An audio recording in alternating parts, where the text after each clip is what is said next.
Olá, meus alunos, tudo bom? Professor Fábio Araújo, professor de Educação Física e Conexão, e vamos dar continuidade ao nosso bloco do terceiro bimestre, onde nós estamos trabalhando o conteúdo xadrez, certo? Primeiramente, agradecer, a participação de todos, tem sido muito boa e é super importante a participação. Como vocês sabem, a gente trabalha as avaliações, de forma a entender que cada avaliação tem seu peso, tem sua contribuição, e essa avaliação das aulas, essa postura de avaliação somativa, na qual toda aula a gente trabalha, e pede o retorno de vocês enquanto ao constância para a gente perceber como está o nosso planejamento e ver se vocês de fato estão acompanhando. E eu tenho ficado super feliz com a participação de todos, tá? Então vamos lá. Como a tela está mostrando, nós vamos falar hoje sobre as peças, A princípio, nessa aula, nós vamos falar primeiro, como se chama cada peça, tá? Sabendo que nós temos peças em quantidades iguais, cores, tá?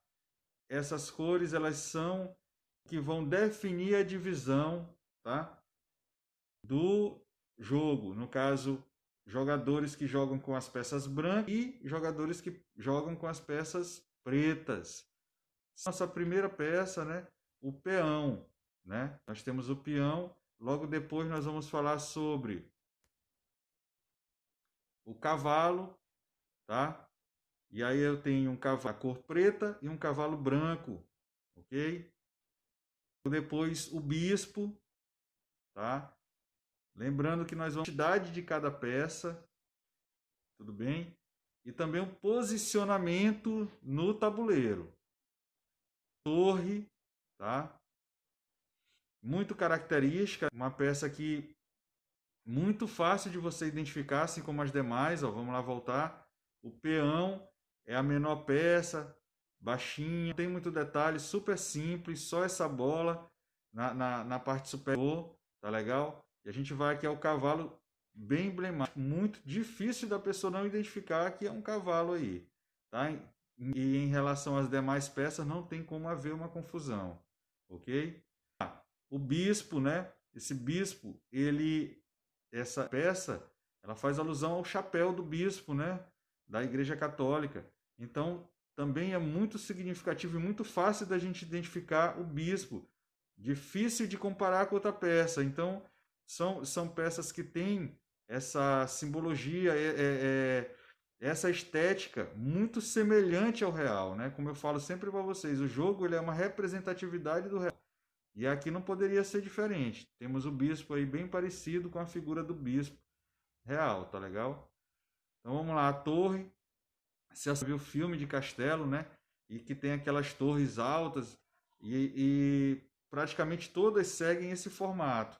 E tem também aí uma representatividade do real no jogo. Com sua coroa, tá? A diferença da rainha, ela é bem parecida com o rei, só que o rei, vamos logo para o rei para vocês identificarem, tem a cruz em cima e a coroa não vamos botar dentada, Ela é lisa com a cruz em cima, enquanto o da rainha já tem esses detalhes de corte, tá? E a gente, com a prática, a gente vai, não tenho medo, assim, de que vocês não vão identificar, que vocês não vão pegar, vai ser super simples. Com a prática, a gente vai se familiarizar com as peças e a nomenclatura também, certo? Então vamos lá à próxima parte, tá? Falamos do rei já também. Agora a gente vai, só chegar um pouquinho aqui, a gente vai ao número de peças, Tem inclusive uma introduçãozinha aqui no qual tem explicando aqui que no início da parte do tem 16 peças de cor clara, as peças brancas, e o outro 16 peças de cor escura, que são as peças pretas, tá? O vai começar com 16 peças, sendo um rei branco, Lógico.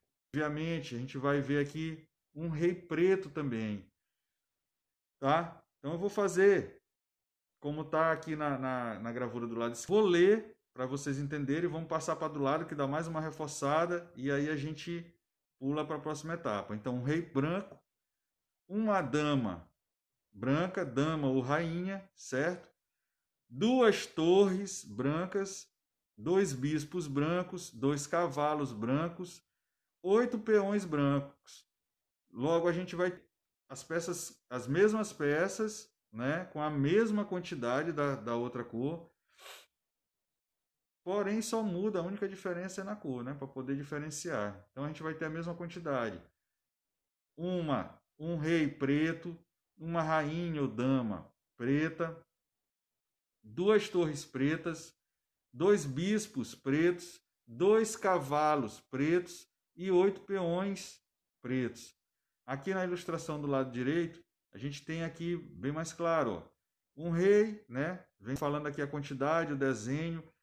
Esses desenhos, eles são começar a identificar, pois no formato bidimensional, né? No desenho, essa forma de gravura ela vai ser muito utilizada e também fica muito próximo do real. Lógico, que a gente vai evitar confusões desse jeito. Ó, vocês podem ver que a coroa do rei é super diferente da coroa da dama, que simboliza,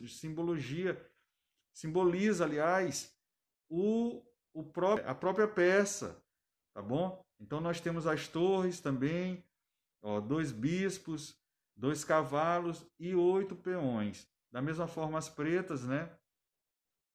Com a mesma forma, uma quantidade, volta a frisar, volta a reforçar. O que muda são as cores, tá? Então vamos à próxima etapa. Então a posição inicial aqui do xadrez, deixa eu só achar um lugarzinho aqui para ficar, vou ficar bem aqui no meio, beleza. A posição inicial, vamos começar por esse tabuleiro direito, tá? Então a gente tem que estar atento a essa posição, primeiro do tabuleiro, que a gente já tinha visto, tá? A questão do tabuleiro. Só um instante. Tá uma ferramentazinha aqui para a gente desenhar. Aonde o lado direito aqui, ó. Bem aqui, o lado direito. Esse aqui, gente. Tá? Vão ser sempre casa branca. Aqui H1 e aqui A8, tá? Foi falado na aula passada. E a gente começa as extremidades com as torres, ó. Vamos começar com as brancas aqui, ó. Torre branca, na outra extremidade, torre branca. Logo depois, cavalo branco, cavalo branco. Logo depois, bispo branco, bispo branco. Tranquilo. O que pode gerar uma certa dúvida é quem fica aqui em que lugar, a dama ou o rei.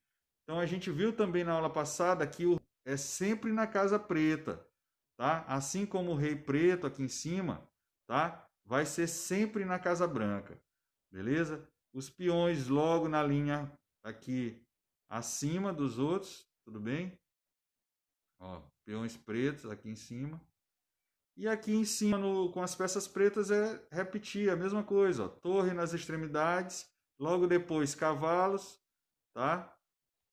Aí vem bispos, rei preto na casa branca e rainha preta na casa preta, tá bom? Então, esse é o posicionamento. Vou puxar para cá agora. Espera aí. Puxar aqui. Então, a gente já pode observar aqui novamente. Desculpa. Esse aqui é um tridimensional, esse outro aqui, tá? Esse outro tabuleiro. Então, nesse outro tabuleiro, a gente vai observar como no bidimensional, só para vocês terem mais uma ideia de que, ó, posicionamento sempre à direita do jogador vai estar uma casa branca, ó. Jogador desse lado aqui, tá? Jogador aqui. À direita desse jogador, a gente vai ter bem aqui o quê? Uma casa branca, tá bom? Essa é a forma, a posição do tabuleiro. E logo depois a gente vai pegar aqui o que foi visto agora há pouco, ó. Torre na extremidade, cavalo logo após, bispos, rei branco na casa preta e rainha branca na casa branca. e à frente uma linha de peões, certo? Então, os 8 peões aqui na linha da frente, 2 bispos, o rei e a dama, a rainha, certo? Então, gente, essa aula é muito breve, muito simples, mas precisa ser passado passo, tá? Eu preciso passar para vocês toda essa lógica e essa organização, porque sem ela a gente não vai conseguir ver os próximos passos. E quais são os próximos passos? Nós vamos separar peça por peça, a gente vai ver em cada peça o movimento de 3 peças, tá? Que há uma certa, digamos, às vezes as pessoas têm uma certa dificuldade por achar que essas peças, elas têm uma certa complexidade no movimento, mas não é, gente. É bem simples. Quando a gente começar a colocar em prática, vocês vão entender que não tem tanta dificuldade. O que falta, na verdade, é uma que está com as aulas, tá? Mas, referente a essa aula, eu fico aqui desejando uma boa atividade para vocês, né? Que virão alguns exercícios referente a peças, tá? Quem fica? Qual é a primeira peça da extremidade? Torre, né? Aonde fica tal peça? O rei, por exemplo, o rei preto fica em qual casa no início da partida? Os peões, quantos peões são? Quantos, tá? Vou fazer algumas perguntas bem simples, né? O nome da peça, botar a imagem para vocês identificarem. E aí a gente vai continuando com as atividades que a gente tem feito e que tem sido marca registrada das aulas, tá? E marca registrada também a participação de vocês, que tem sido muito boa, excelente, que tem me deixado muito feliz, como eu falei, e sempre falo, e nunca é demais frisar a importância, até porque essas aulas são feitas para vocês, então não teria não teria a importância, não teria lógica se nós não tivéssemos a participação de você, professor Fábio. Essa aula é feita para vocês, para os alunos, para que a gente compartilhe essa informação e transforme ela em conhecimento, tá bom? Então eu desejo a vocês um excelente estudo, né? E que vocês se agradem dessa nova forma que a gente está passando, tá bom? Então é isso, bons estudos, meus alunos, e até a próxima aula. Boa atividade.